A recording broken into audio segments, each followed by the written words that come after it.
But thank you all for all being here today. It's great to see you folks just adding a bit more context. While you're here in the chat, I am Jonathan Osei. I'm a workforce development consultant with National Community Reinvestment Coalition. And currently, I work in Minneapolis, Minnesota, at an organization, Project for Pride and Living, as a Northside Career Services Manager. And I've got 9+ years of workforce development experience and kinds of both nonprofit at the national and local level, and have spent a broad part of my career dedicated to economic mobility, working with folks at the intersection of government, the private sector, nonprofits, and philanthropy to modernize job training, expand resource access, and foster financial stability. Grateful here to be today here with Simon, who is the lead for all of this work, this awesome work at NCRC. And I'll just pass the mic to Simon. Hi, everyone. Thanks so much for being here. It's also, like Jonathan said, been great to see everybody where you're calling in from, all the great work you guys are doing around the country. I see some familiar names of organizations. My name is Simon Wong. I graduated from University of Pittsburgh last spring and started NCRC and have been helping out with my colleague Doug Mullet to spin out this E&T and workforce portfolio. A lot of really exciting things. I'll talk a little bit more about some of the work that we have coming up in the fiscal year 2026 in a couple of slides, but just want to thank everyone for being here. And yeah, super excited for you guys to be joining us. Awesome. So for our agenda today, we'll be going through 5 key components. So understanding SNAP employment and training, a little bit about that SNAP employment and training funding structure, and then a preview of how to become a third-party SNAP employment and training provider. And then we'll set aside some time for questions and answers. And then we'll do a preview of the next webinar, which is going to be pretty awesome as well. And I think we'll be going a little bit more in depth. But before we do that deep dive in, just a little bit of housekeeping. So we ask that folks be considerate, just respect folks' boundaries and just communicate in a way that's both collaborative and is not sort of aggressive to any of the folks who are here too. So refrain from any demeaning behavior as well. And then if you have any questions, feel free to throw them into the chat or click on that Q&A button at the top of your Zoom screens or bottom of your Zoom screens. I'm sorry, bottom Zoom screens, and we'll answer them as much as we can during this call. And then you also have the access to NCRC's site. You can tag on the various socials, but there you are.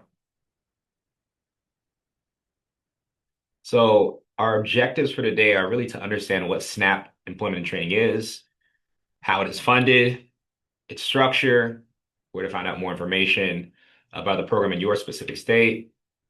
And then our second objective is to evaluate and the beginning of evaluating your employment and training support service alignment with SNAP E&T. So we're going to give you sort of the broader level tools, and then some of the other webinars in this series where we might do some actual assessments live, have some case studies. So excited for this.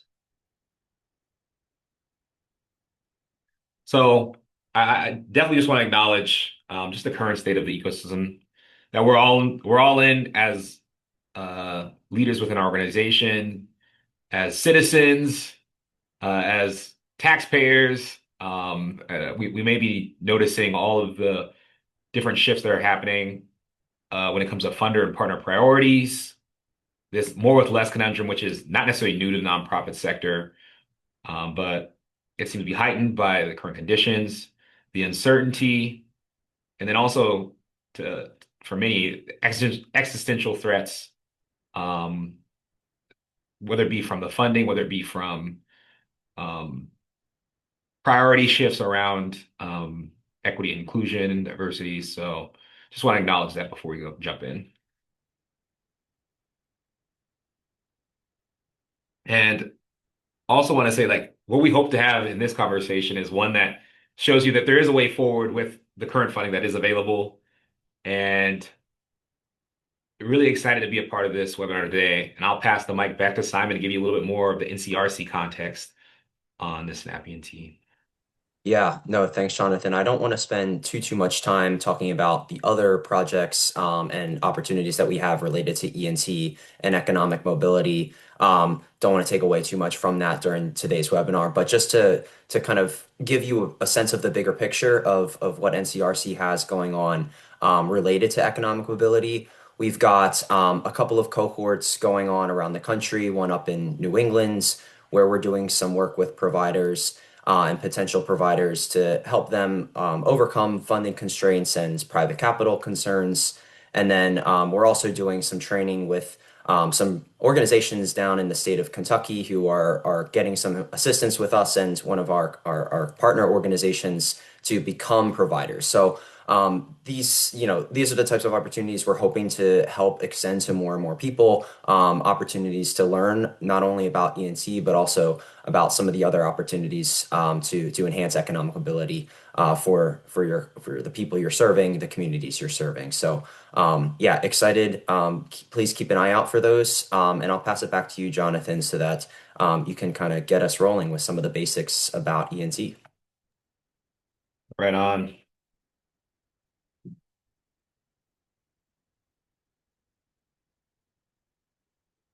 Yeah, so what is SNAP Employment and Training, or for short, SNAP E&T?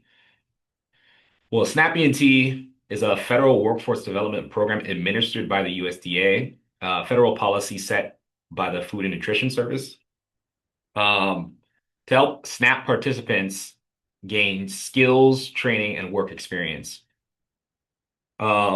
It ultimately is helping folks connect with educational opportunities, job training, and supportive services that remove barriers to work and increase their long-term economic stability. Um, the SNAP E&T framework allows for community-based organizations to expand their reach, to strengthen their programming that they already have, and connect more individuals to sustainable employment opportunities. This is really just an opportunity to strengthen what has been built in service to your community members who are SNAP participants, SNAP recipients. So there's a couple key players in SNAP E&T, the state SNAP agencies, the third-party providers, the community-based organizations, um, participants, so the actual folks who are recipients of SNAP. So the state SNAP agencies oversee the program, submit annual state plans to the USDA, and contract out with local organizations. So the third-party providers or the community-based organizations are the ones who are delivering these direct services like job training, job search assistance, and then supportive service, whether it be transportation or childcare. And we're really going to focus on that third-party provider CBO. Like, let's just circle it, circle it. That's sort of who our audience today is really. And then the participants, the actual SNAP recipients who are either um, referred to the program or voluntarily enter the program to gain support as they work to build their skills and employment opportunities. So the state SNAP agencies set this and they oversee the policy, help set policy within the state, and contract out to these third-party providers, and the third-party providers actually provide those services to participants.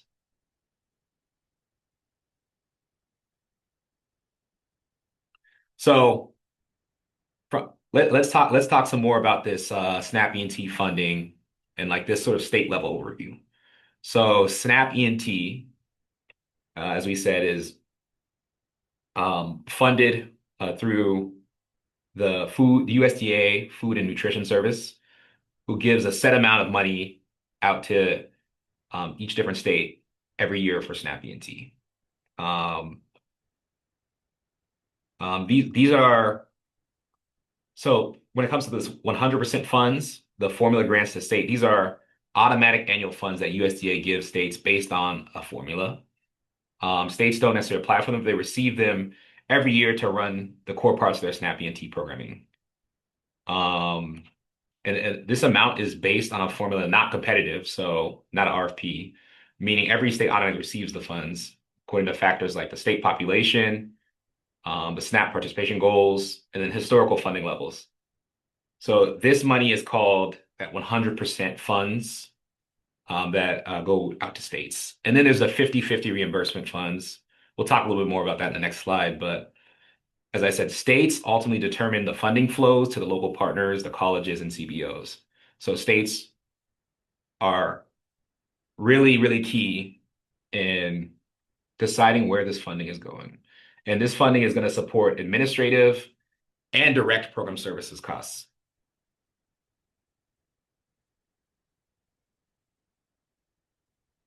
So when it comes to the 100% federal funds that we just mentioned, the formula grants from USDA FNS to states can cover specifically administrative costs, um, whether it be staffing or program oversight,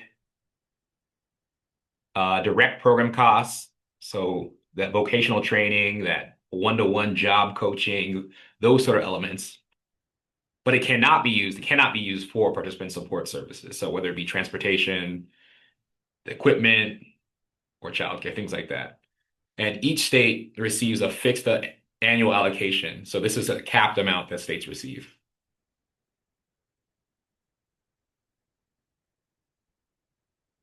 So when it comes to the 50/50 reimbursement funds,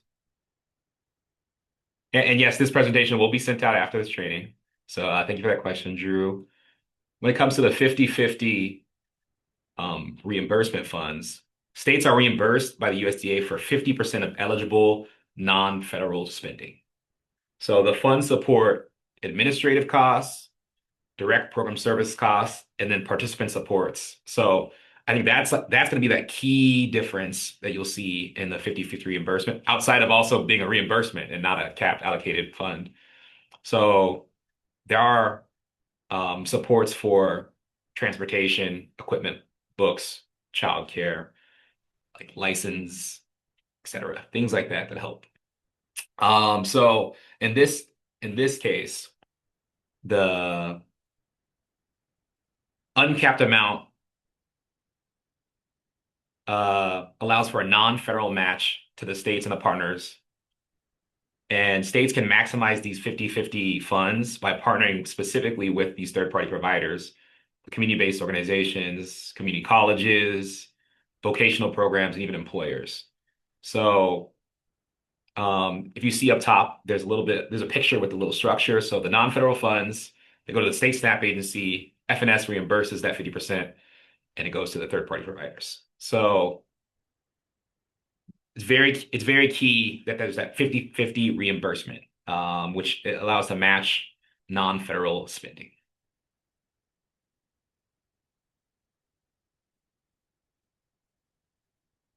So how SNAP E&T is utilized, it varies heavily by state. It really varies heavily by state. So it's important to have this like understanding of the distinction between like a state, a county administered systems, and then there's a couple of different like hybrid models, but there's a lot of the information is be found directly in the state plans. So depending on like the body within your particular state who is administering the funds within the state. So in some states it may be your Department of Labor, or in some states it may be the Department of Economic Development. Depending on your state administrator, it'd be key for you to check out those state plans. And there you'll see eligibility guidelines, you'll see the different program components. Like it's all the nitty-gritty stuff. It's all of that nitty-gritty stuff. So once again, it's going to heavily depend on how your state in particular administers it. Because it could be administered to that county agency as well. So whether it be a conglomerate of multiple counties or a region, it could be A specific county does it this way, a specific county does it that way, but it ultimately is going to change that partnership structure, have effects on that approval process, and even the reporting requirements. So once again, the state plans that are submitted annually outline all the allowable activities, the funding approaches, partner requirements, and even the priorities for the program. So the state plans are going to be very, very key to really understand how SNAP E&T works in your particular state. And then when it comes to those eligibility and program components, um, it gets, when I said nitty gritty before, the the types of support services even may differ on a state level or a county level. So it's very important to really spend a lot of time in your state plans. And there's a couple different ways you can access your state plans. We'll talk about that a little bit.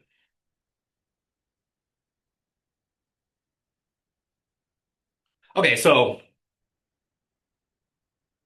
this is the question that y'all are probably asking, like why are all here today is like what really makes a SNAP E&T third-party provider? What positions you well to receive these funds to strengthen the programs you offer for lower income folks within your community and push for sustained economic mobility and growth opportunities for low income residents in your community. That's how are third party providers fitting into this mix? So um, third party providers are ultimately the organizations who are delivering the services on behalf of the state. They are the organizations typically selected by the state and to administer these direct services and variety of SNAP E&T services to SNAP E&T recipients. So, and I want to underline this, it uses so workforce or training programs to serve SNAP participants. And I think the existing point is very key because this is to bolster up already existing programming and ensure that you're able to serve your community and residents as best you can. And there are four key components to being a strong third-party provider. And it starts with one, mission alignment. Like first and foremost, are you serving the correct populations? Are you actually working towards the goals that are aligned with SNAP E&T and working with SNAP recipients? Like, is this something that you're already currently doing? Number two is going to be the capacity, which is going to be to track the services and the cost. So both the data capacity to do the entry, to measure, and really connect to whether or not you're hitting your goals and to whether or not you're meeting some of the compliance standards. And then also from the cost standpoint, are you able to technically build in the SNAP E&T resources into your programming? Are you able to do the accounting required for the 50/50 reimbursement, especially when you're providing support services out to community members? Like, are you able to effectively collect information to then be doing that reporting back, the compliance side of this reimbursement process? And then three, the ability to offer training or support services. So this is like that bread and butter, like what are you actually doing as an organization currently? So are you providing the one-on-one support training? Are you a training provider who's providing certifications, opportunities to upskill, licenses? Um, are you providing continuing education? Are you providing education? And then for the supportive service side of it, do you currently have supportive services that you provide as a part of your existing workforce program? Like, are you providing bus cards or gas cards? Are you providing car repair supports? Are you providing equipment for work? Are you providing childcare supports? Like, what support services are you actually currently offering? And do or is there ways you can augment those that you currently offer? And then the stable non-federal funds for 50-50 match. Like this is just the question. Like, do you have enough in the bank to actually make this happen? Like, is your organization in a financially stable state to really actually um, work with a program like this? So these are the four like key components that make a strong third-party provider.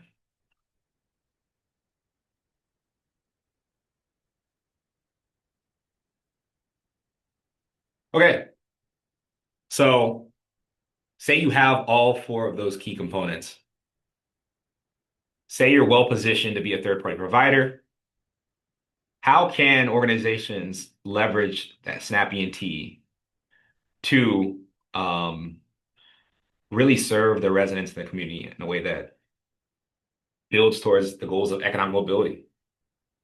So for third-party providers specifically, you may be able to expand your current program capacity via that federal reimbursement,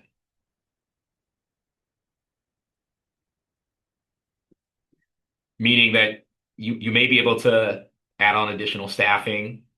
You may be able to, I would say, like augment and increase the quality of your services that are already existing. It may mean that you're able to serve more participants. Like think of ways that can expand your program capacity as it stands. And then additionally, you offer participants additional supports, whether it be those transportation, that equipment, those fees, ways to build upon what you already have. And then three, the strengthening of workforce partnerships. How are you engaging with other community partners? How are you engaging with employers? How are you engaging with um, training and education providers? It may be opportunity for you to build stronger relationships with them. And then it may honestly help you to serve more low-income workers and learners as they work to reach their goals of economic mobility. So just putting you in a position to be a more impactful organization in your community. So there are a couple key steps to that onboarding process. So um, I, like we're going to talk through these in the webinar series, in the five-part webinar series, really. So hopefully we'll provide also some additional resources too. So in the next webinars, we'll have some different links and attachments as well. But you got to have that intro conversation with your state SNAP employment and training team. That's going to really put your position initially to be successful. You're going to want to just really like suss out the fit, see what's going on, know what's really going on in the state. And I would even put a step before this, which we mentioned earlier, is that state plan. Those state plans have a lot of information for your organization to really understand how SNAP E&T funding is being um, utilized, understand the policy and procedures behind everything. And then once you get into that SNAP E&T team conversation with your state SNAP E&T team, you may already have some direct actions from that conversation. And then just a realistic assessment and review of your current program offerings, whether it be identifying like the actual funding, the match funds that you have, or seeing whether or not your programming is genuinely in alignment with those four key components of executing programming as a third-party provider. And then you're going to work through that MOU and contract process. So what does that look like for you with that SNAP E&T state team to really be in partnership? And then after that staff training and reporting and that setup, like this may require extra or additional capacity in terms of getting your staff ready to do both the compliance side and also the increased like service side of operating with the SNAP E&T funding. Um, and some of your organizations may be familiar with other workforce development funding streams, federal workforce development funding streams like the Workforce Innovation Opportunity Act. So you may have federal grant compliance capacity that your organization is already built for, and it may just be adding in additional trainings to ensure that staff is prepared. And prepared is going to be like interesting because there is some level of engagement that happens at the state too. So your state may also provide you with training and opportunities to learn more as well. And then that last piece is when you sort of launch services, and launch services might be an interesting way of framing it. It's more it's like integrating your services. Like you may have many of these components already built up, but launching and maybe officially integrating the SNAP employment and training components into the services that you currently offer.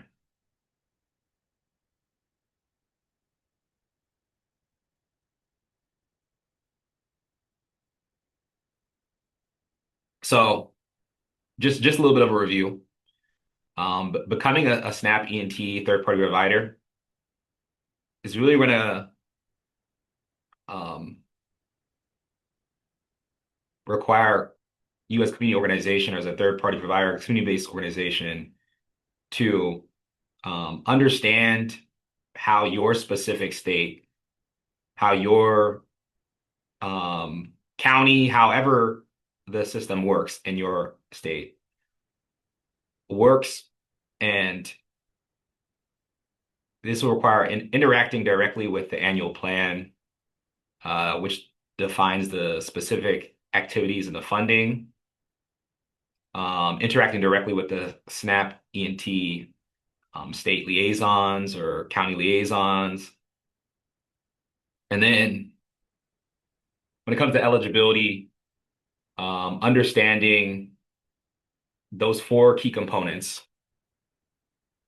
of mission alignment, that capacity to both track services and costs, the ability and offerings of training and supportive services, and then the necessary stability to do the match of non-federal funds for that 50-50 match. So you'll really want to understand and assess where you are currently before you sort of run to this set of fundings. Like this is, and to quote some of the partners at Seattle Jobs Initiative, this is a layaway fund in some ways. So like understanding that you're going to have money up front and existing programming and non-federal funding sources, operating programming, then once you are in position, receive those SNAP E&T funds and provide a reimbursement to the services that you are offering currently.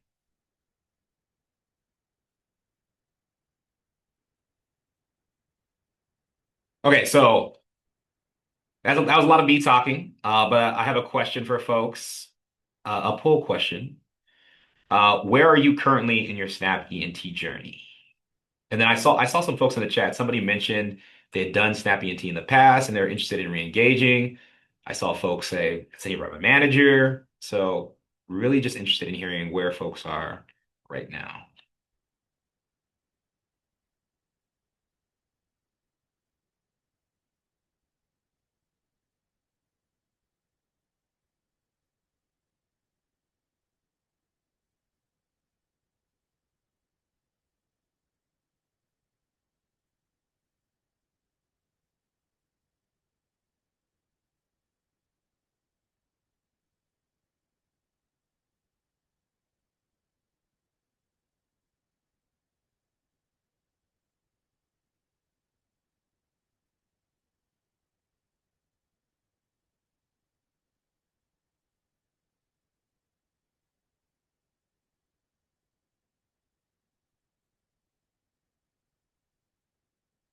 Right on.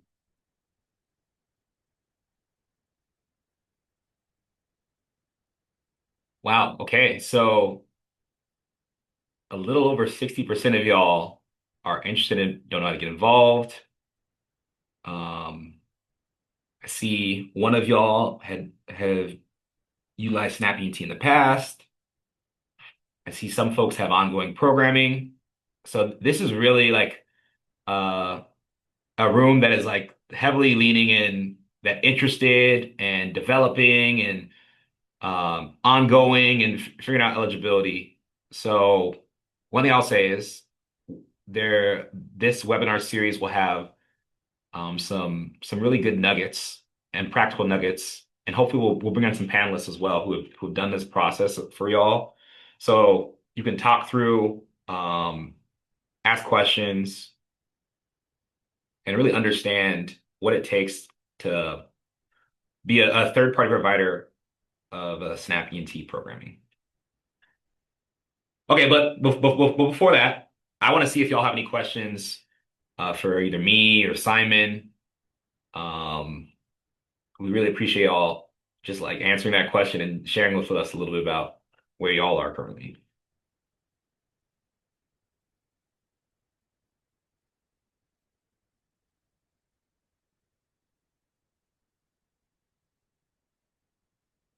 I see Katrina Watkins raised their hand.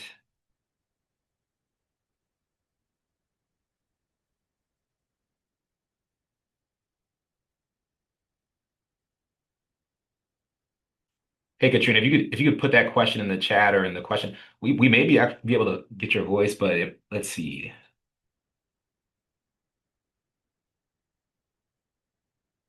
Can you hear me now? Can you hear Yes. me? Okay, I was trying to figure out, I didn't see the microphone. Um, I would like to know how to get started. I'm interested. We meet the qualifications. We're already doing these programs and have funding. So I would like to just know how to get started. I didn't get a chance to answer the survey. It went away too fast. No worries, Katrina. Oh wait, Katrina, can you say where you're located, your organization, Yes. real quick? My organization is called Bailey Park Neighborhood Development Corporation, and we're located in Detroit, on Hmm. the east side, not far from downtown. Awesome. Thanks, Katrina. Thank you. Yes. Okay, so how do you get started? Um, so you already offer programming right now. Um, I think the next step would be to look through that state plan and then honestly just start that conversation with the SNAP E&T provider, and we can maybe do some wrangling to make sure we get you connected on that end. But in these next few um, webinar series conversations, what we'll do is we'll have a couple resources like sort of to do a live assessment of your organization as well. So and then also maybe some resources as well if it's the the budgeting side of things that you need support with as well, and just positioning. We'll try to do that. But I think NCRC as a convener is an awesome resource for getting connected probably to that SNAP E&T rep if you do not have any information as to who that is currently. So, and then also I could drop a link in the chat too. Thank you. Could you drop the link? Yeah, I don't know who to contact. Thank you so much. Awesome. Thanks, Katrina.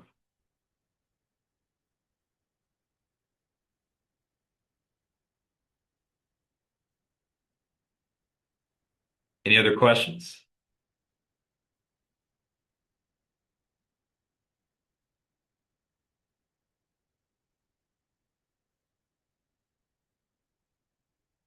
Oh, that's just somebody's AI otter. But any other questions for us?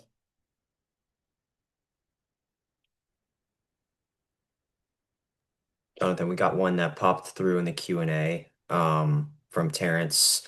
Um, Asks all of their workforce programs are federally funded through WIOA, but is wondering whether they can pool and match from other areas or braid that funding and whether or not they can qualify. So yeah, maybe talk more about whether you know anything personally. I know you've got a lot of experience in WIOA, and then also, yeah, if they can expect if folks can expect us to touch on maybe some of those other workforce federal programs and how they relate to E&T in future sessions. Yes. Okay. So because WEO is a federal workforce program, you may not be able to do the reimbursement match with it.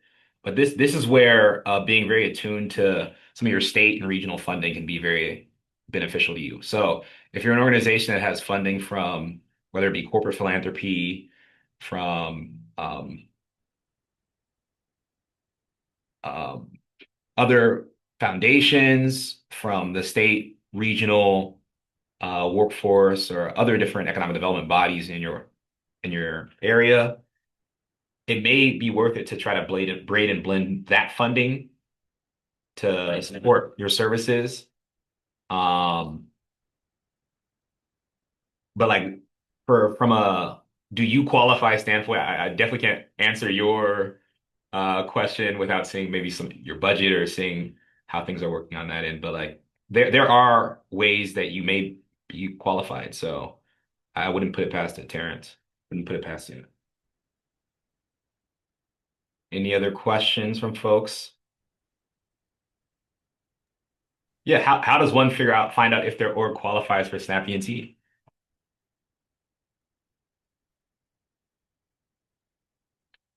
Okay, so y'all are asking some good questions.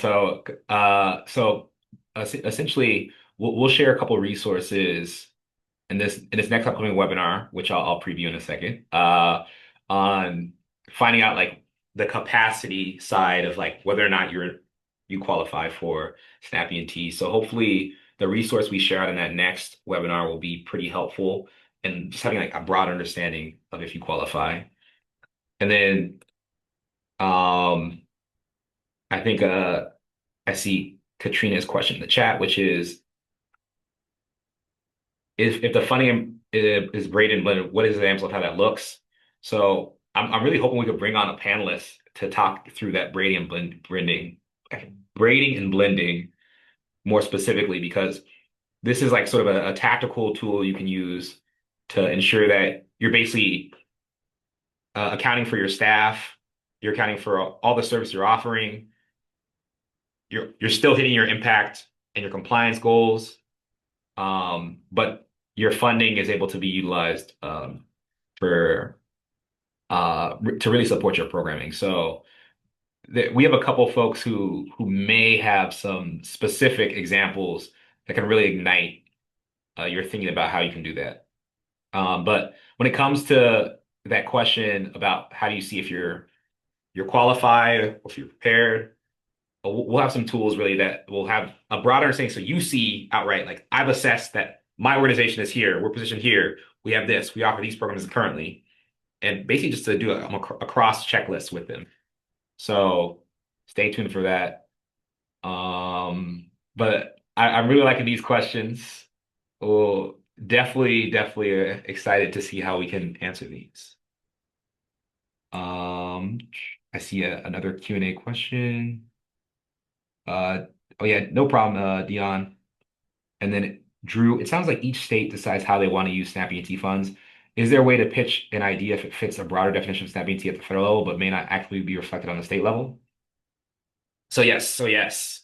So that's going to be something you do with your SNAP E&T rep at your state level. That's going to be a conversation that you're having in these like initial policy conversations before it hits that state plan. But like if you're looking at that state plan and you see something and you're engaged as a third party provider, you have a say so. You have a voice in how the policy looks within your state. So it's important to really be engaged like in general, as an organization, a workforce organization, it's very important to be engaged in your region and your state with how workforce development is affecting your organization, how it's affecting the communities you serve. So just just just think of it as like you have a say that this is it's intentional that there's a federal level funding, but there is state level plans. So um if you can get engaged, please be engaged. I'm gonna drop a link for the state plan specifically for Katrina, but like this website is the USDA FNS site, which has access to like the state plans in general.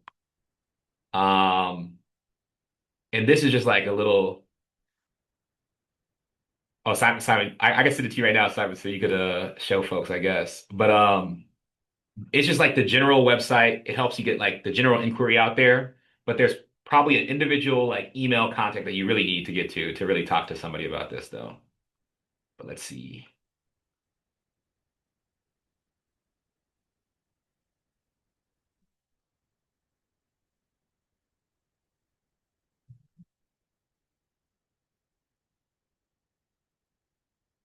Sorry, do a little live searching and webinaring, so bear with me, y'all. See. Oh, here it is. Yeah, and I'll chime in. Drew, I recognize and have spoken with you before. I know you've done some really good work digging up state contact information on your own and getting in touch with the state of Colorado. So definitely, I think would love to continue to dialogue and hear how some of that advocacy goes for newer components.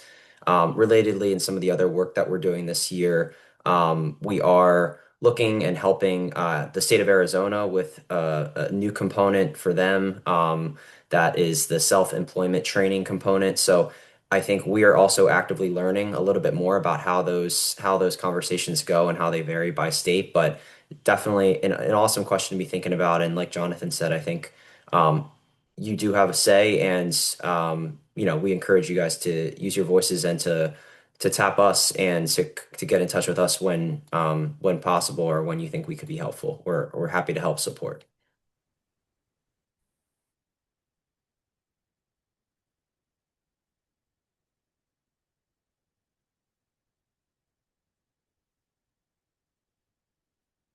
Right on. And then okay. So I feel like this is a natural transition. So for our next webinar on January 21st,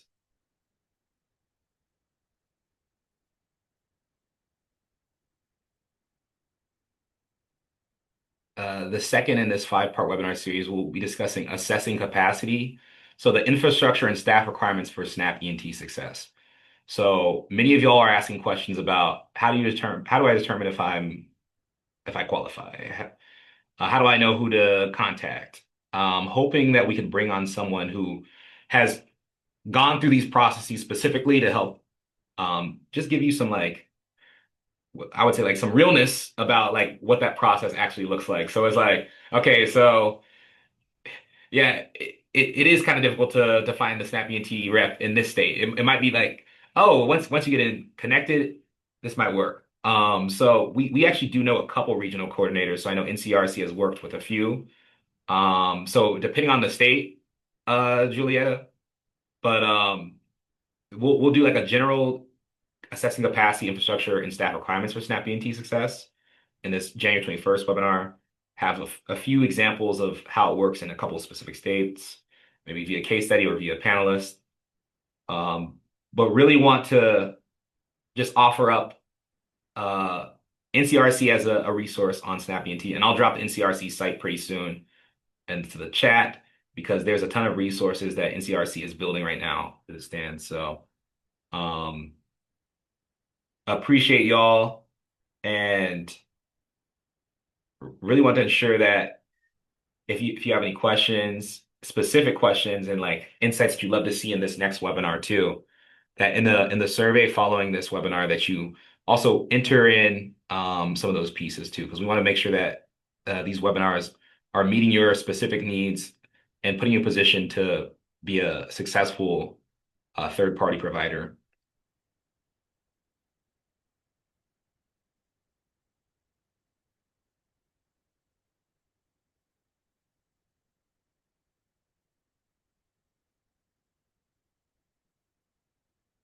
So just want to thank you all for popping in today for the first webinar of a five-part webinar series. Really want to ensure that y'all have access to all the resources, the variety of resources that are available. And here is the SNAP NCRC link right here. And then if you have any questions, concerns, please fill them out into the survey and we'll make sure so we do to improve and make sure we get insights towards you all. But have a great rest of your Wednesday, and hopefully see you at the next webinar on January 21st, which is assessing capacity, infrastructure and staff requirements for SNAP E&T success. So appreciate y'all. And the slides will be provided for this webinar.